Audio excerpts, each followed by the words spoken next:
एक safari jeep तेजी से जंगल के बीच से होते हुए बेस कैंप की तरफ जा रही थी। उस जीप में ड्राइवर, शार्को, वेदा और कुछ और आर्मी के ऑफिसर्स थे जिनके हाथों में बंदूकें थी। सूरज ढलने को था और सब डर रहे थे कि कहीं रात न हो जाए और बेस कैंप बहुत दूर था।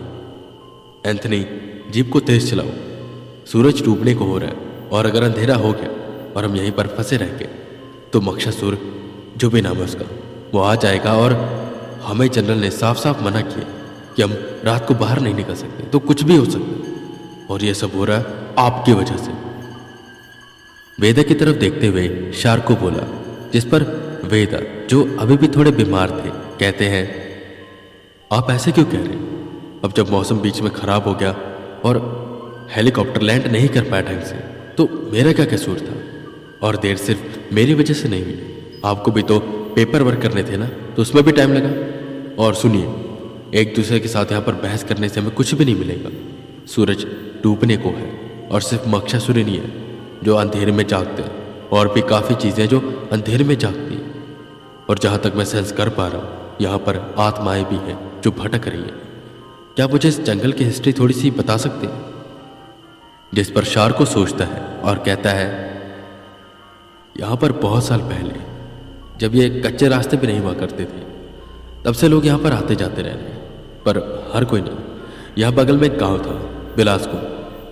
उसमें रहने वाले लोग इस जंगल में लकड़ियाँ काटने, शिकार करने आते थे। पर एक समय आया जब इस जंगल में कोई भी जाता तो कभी वापस ना आता। वो सब गुमशुदा होने लगे और जो उन गुमशुदा को ढूंढने के लिए टुकड़ियों में आते, वो भी गायब हो जाते। सबको लगा कि शायद किसी आदमखोर टाइगर का काम होगा। पर हैरान करने वाली बात यह है कि टाइगर एक साथ इतने लोगों को नहीं मार सकती। भले ही आदमखोर हो, पर एक बार में वो ज़्यादा से ज़्यादा 3-4 लोगों को घायल करके मार सकती है। पर वो पूरी टुकड़ी गांव की आई थी और किसी का कंकाल तक हमें नहीं मिला। बाकी कुछ कहा नहीं जा सकता कि उनके साथ हुआ क्या था।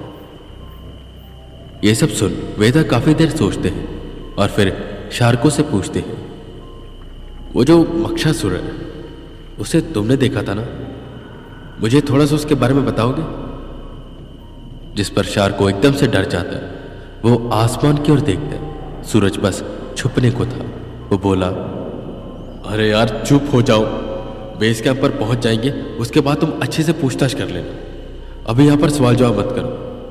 मैं वैसे ही बहुत डरा हुआ हूँ। मैंने उस मक्षासुर को देखा है, बहुत ही ज़्यादा खतरनाक है वो। और अभी भी आंखें बंद कर दो ना तो मंजर सामने आ जाता है। उसके सांप जैसे हाथ और 4 आंखें। उसने मेरे साथियों को मार दिया। नहीं एंथनी, जीप भगा यार। शार्को ने जीप तेज चलाने को कहा। एंथनी ने जीप की रफ्तार बढ़ाई कि एकदम से कार हचके खाने लगी और 1-2 झटके मारकर रुक गई। एंथनी, ये क्या है? जीप क्यों रोक दी? जिस पर एंथनी जीप से बाहर आता और कहता है, अरे शार्को, मैंने नहीं रोकी, अपने आप रुकी। इंजन देखना पड़ेगा, शायद इंजन गर्म हो गया। शार्को भी उतरता है और आसपास देखता है। फिलहाल तो उसे जानवरों का डर था। वो धीरे से वेदा के पास आया और बोला, एजेंट भी, ये टाइगर जोन है। यहाँ पर टाइगर ज़्यादा पाए जाते हैं। शांत रहना और अगर कोई भी हरकत हो आसपास तो मुझे बताना। जिस पर वेदा हामी भरते और आसपास देखने लग जाते। ये जंगल सच में काफ़ी घना था और आसपास से डरावनी आवाज़ें आ रही थी। आवाज़ें बंदर की जो चिल्ला रहे थे, आवाज़ सियारों की और कुछ कीड़ों की। वेदा को एकदम से नेगेटिव पावर सेंस हुई। उन्होंने शार्को से कहा, टाइगर का तो पता नहीं, शायद कुछ और है जो हमारी तरफ आ रहा है। ये सुन शार्को जीप पर चढ़ा और यहाँ वहाँ से कुछ सुनने की कोशिश करने लगा। हाँ, लग तो रहा है। एंथनी, तुम्हारी कार में वो थैली रखी है ना?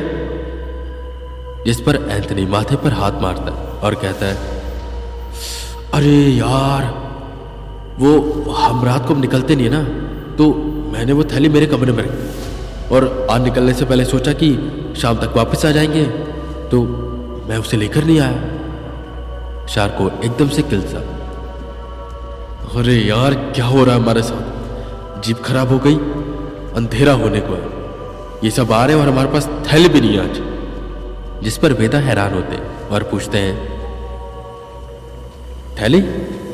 किस चीज की थैली? शार्को वेदा को बताता है, इस जंगल में ऐसे बहुत से राज हैं जो दफन है, और अगर हम इन्हें बाहर बता देंगे तो लोग हम पर हंसेंगे और ये कहेंगे कि हम अफवाह फैला रहे हैं। हम आर्मी वाले हैं, हम ये सब बातें नहीं कर सकते। और जैसा कि आप देख ही पा रहे होंगे, जंगल में बहुत सारी आत्माएं हैं और सच में यहाँ पर बहुत सारी आत्माएं रहती हैं, और इसलिए हम एक थैली का इस्तेमाल करते हैं। जब भी हम रात को पेट्रोलिंग पर निकलते हैं, हमारे पास वो थैली होती है, पर जब से हमने रात में निकलना बंद कर दिया, हम उसे लेकर नहीं जाते, और आज भी हमारे पास वो थैली नहीं है, और ये आत्माएं हमारे करीब आती जा रही है। उसमें कुछ होता है जिसे ये दूर भागती, कुछ प्योर चीज, पर अब हम क्या करें? जिस पर वेदा खड़े होते और कहते हैं, कोई बात नहीं, मैं इन्हें देखता हूं। उसी वक्त वेदा का सर दर्द होने लग गया।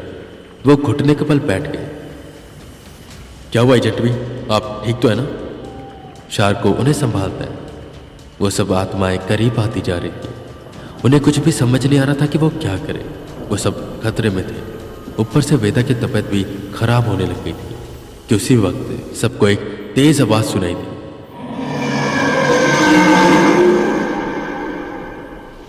ऐसी आवाज जैसे कोई गरज रहा हो।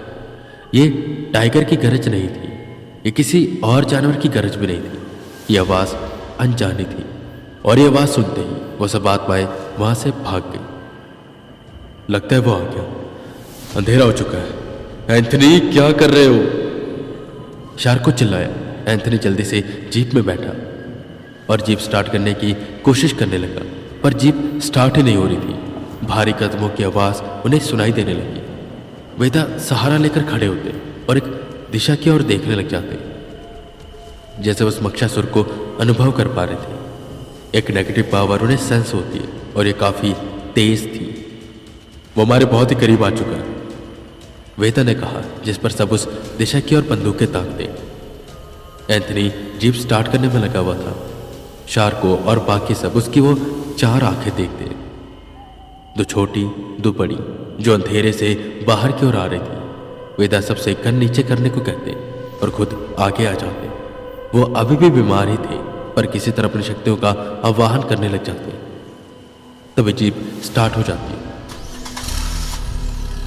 और बिना आवताव देखे एंथनी ने जीप भगाई। वहां से वो मक्षासुर भी पेड़ से पेड़ कूदते हुए उनका पीछा करने लगा। सभी काफी डरे हुए थे। वेद उस मक्षासुर की प्रेजेंस आराम से सेंस कर पा रहे थे। वो तेजी से उनकी ओर बढ़ रहा था, पर वेदा का जो सर दर्द था और जो उनकी तबीयत खराब हो रही थी, उसका कारण ये मक्षासुर नहीं था। इस चीज की वजह कुछ और ही थी। खैर, वो जीप तेजी से बेस कैंप की ओर जाती रहती और देखते ही देखते बेस कैंप तक पहुंच जाती। बेस कैंप में पहुंचते ही वो मक्षासुर वहां से चला गया। सबने राहत की सांस ली, और आज पहली बार, खैर शार्को ने तो मक्षासुर देखा था, पर बाकी सबने मक्षासुर पहली बार देखा, वो भी केवल उसकी आंखें और उसकी आवाज सुनी।